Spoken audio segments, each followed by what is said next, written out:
So we over the last 1 decade, we have known from preclinical data and some clinical trials that there is a cooperative interaction between AR targeting and PARP targeting. So poly-ADP ribose polymerase enzyme, which is involved in DNA repair, and AR androgen receptor pathway. So if you inhibit both pathways at the same time, they may cooperate with each other and enhance the efficacy of each other regarding anti-tumor action. So from that perspective, several trials have been done in late phases of prostate cancer or metastatic prostate cancer. So if you look at TALAPRO-2 trial, for example, it was a combination of enzalutamide plus talazoparib, a ARPI, and a PARP inhibitor compared to enzalutamide alone in patients who had metastatic castration-resistant prostate cancer. And nowadays we are using the word metastatic androgen pathway modulation-resistant prostate cancer, so metastatic APMR disease, to avoid the word castration. In this context, there was an improved overall survival in patients with metastatic APMR or mCRPC, and the benefit was enhanced in those patients who had HRR or homologous recombination repair gene alterations. There was a 14-month improvement in overall survival when you combine enzalutamide plus talazoparib versus enzalutamide alone in mCRPC setting in patients with HRR gene alterations. And over time, we have seen ARPIs moving to upstream. Many patients in the US and rest of the world are diagnosed with metastatic hormone-sensitive prostate cancer or APMS prostate cancer, and enzalutamide or other ARPIs are very frequently used in this setting. So that's one piece of the background information.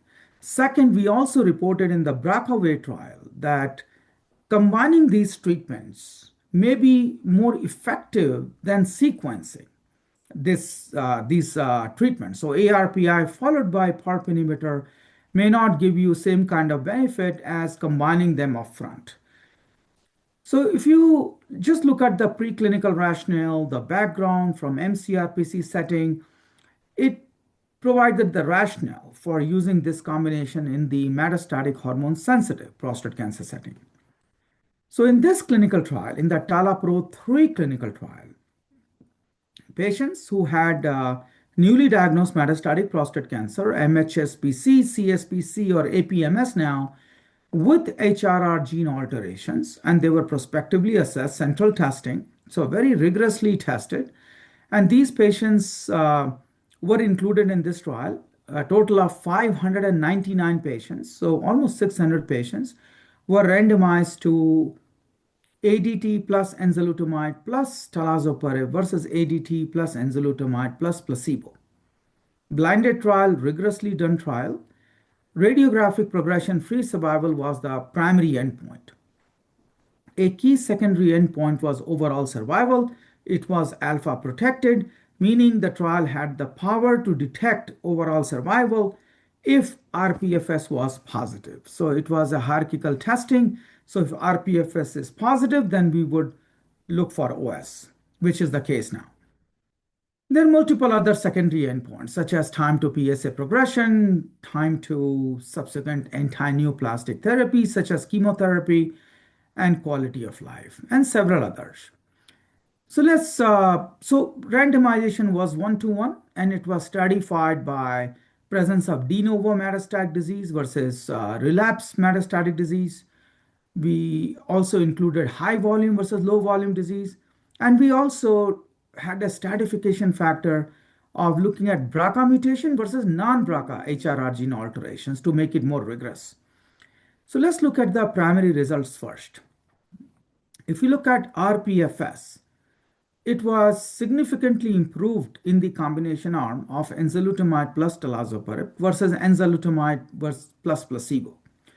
It was not only statistically significant, but also clinically meaningful. There was a 52% reduction, so almost half. So 52% reduction in risk of disease progression or death with the combination arm. Hazard ratio was 0.48, favoring the combination of enzalutamide plus talazoparib. If you look at the median progression-free survival or RPFS in the enzalutamide arm, it was 45.8 months. That means this is a very active control, very active drug, which we know from the past.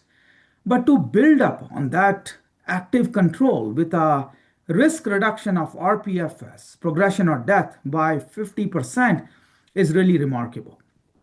If you look at overall survival, in fact, most patients are actually still receiving treatment. Most patients have not progressed. And also, most patients are still alive, which is great news for our patients.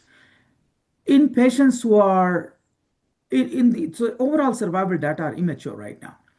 But with the level of events we have, there's a trend which favors the combination arm. So enzalutamide plus talazoparib continues to do well from overall survival perspective also, but the trends not significant because of low number of events, and hazard ratio is 0.77 favoring the combination arm.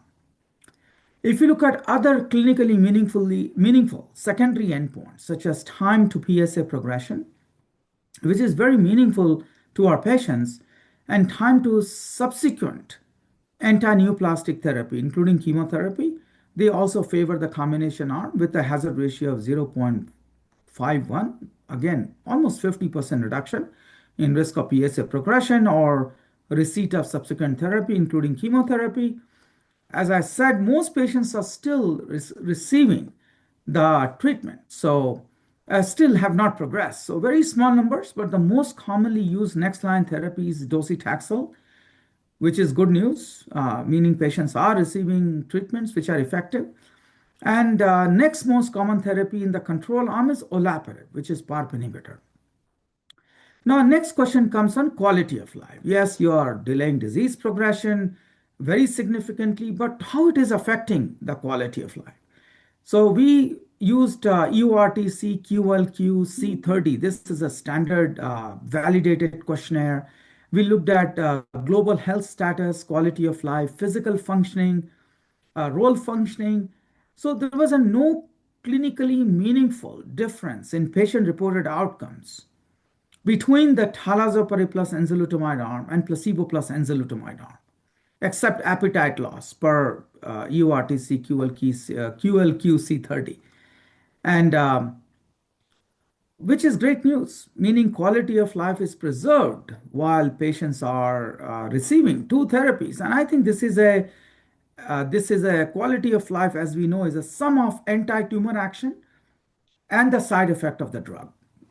So if you really enhance efficacy, that somehow is able to counter the side effect, because progressing prostate cancer also has side effects, such as fractures, bone pain, even death. So from that perspective, I think this is a great news for our patients. And that's a nice segue to the side effect profile. If you look at the side effect, 79% of patients had treatment emergent grade 3 side effects in the control arm, in the combination arm, and 41% of patients had grade 3 for adverse events, which were treatment emergent, meaning after starting the treatment, in the control enzalutamide arm. If you dissect the side effects, it was dominated by anemia. So 51% of patients had grade 3 for anemia, which dominated the side effect. But if you look at other grade 3 for side effects, most of them were in single digit, and these are more common, more associated with adverse impact on quality of life.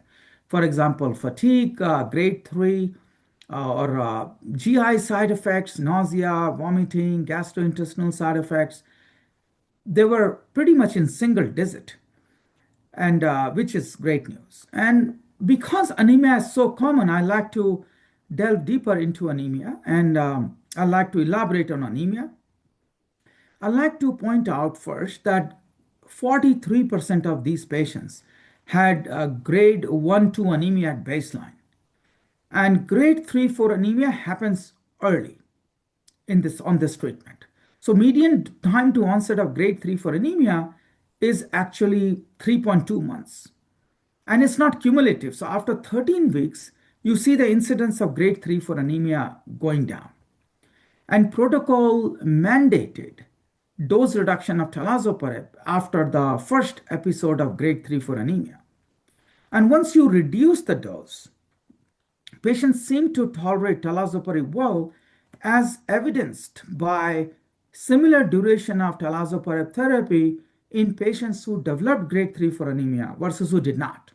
So if you look at the duration of talazoparib therapy, it was 34 months, almost 3 years, in patients who initially developed grade 3 for anemia, and 35.9 months, almost 36 months, in patients who did not develop grade 3 for anemia. And only 5% of patients had to discontinue talazoparib because of anemia. So the message here is follow these patients frequently with monthly hemoglobin levels, first 3, 4, 5, 6 months. In frailer patients, in real world patients, follow them maybe every 15 days. And they don't have to come to doctor's clinic. They can do a hemoglobin testing locally and the results can be sent to the doctor's clinic. And if a patient is on the trajectory to develop grade 3 for anemia, we can reduce the dose of talazoparib without having to wait for grade 3 for anemia. So unlike protocol, we can actually use this approach in the real world. So if you look at the overall summary, talazoparib plus enzalutamide led to a clinically meaningful and statistically significant prolongation of rPFS with a hazard ratio of 0.48 and a 52% reduction in risk of progression or death compared to a very active control of enzalutamide therapy. If you look at the overall survival, it is interim. Fortunately, most patients are alive, but hazard ratio is 0.77, trending in right direction, favoring the combination. If you look at non-BRCA HRR gene alterations, it was also quite impressive. So in BRCA mutation subgroup, 0.37 was the hazard ratio, translating into a 63% reduction in risk of progression or death. In non-BRCA gene alterations, hazard ratio was 0.57, a 43% reduction in risk of progression or death. If you look at common non-BRCA HRR gene mutations such as ATM, CDK12, in ATM mutation subgroup, it was a hazard ratio was 0.58, 52% reduction in risk of progression or death. CDK12 mutation is known to be associated with particularly bad prognosis. And in that subgroup, you saw hazard ratio of 0.27, a 73% reduction in risk of progression or death. Time to PSA progression, time to subsequent anti-neoplastic therapy, both were risk was reduced by 50% with the combination. And the most common side effect is hematologic, and which needs to be monitored for monthly labs every month. And if you reduce the dose upfront in those patients who are developing grade 3 4 side effects, these patients are able to receive talazoparib for equal duration of time, similar duration of time, and clinically meaningful. There was no clinically meaningful impact on quality of life. So if you combine all of this, the conclusion is that addition of talazoparib plus enzalutamide or addition of talazoparib to enzalutamide improve radiographic progression, meaning delay of progression or death in our patients with metastatic prostate cancer with HRR gene alteration, newly diagnosed metastatic prostate cancer. And it is a potentially new treatment option for these patients. And this makes NGS testing and germline testing in our patients who are newly diagnosed with metastatic prostate cancer more important than ever. We are seeing consistent improvement in rPFS in pretty much all subgroups. Obviously, there are some small gene subgroups which are so few in number that it's hard to really see how much is the radiographic PFS benefit. But ATM is a common mutation, and we saw a hazard ratio of 0.48 and CDK12 hazard ratio of 0.27.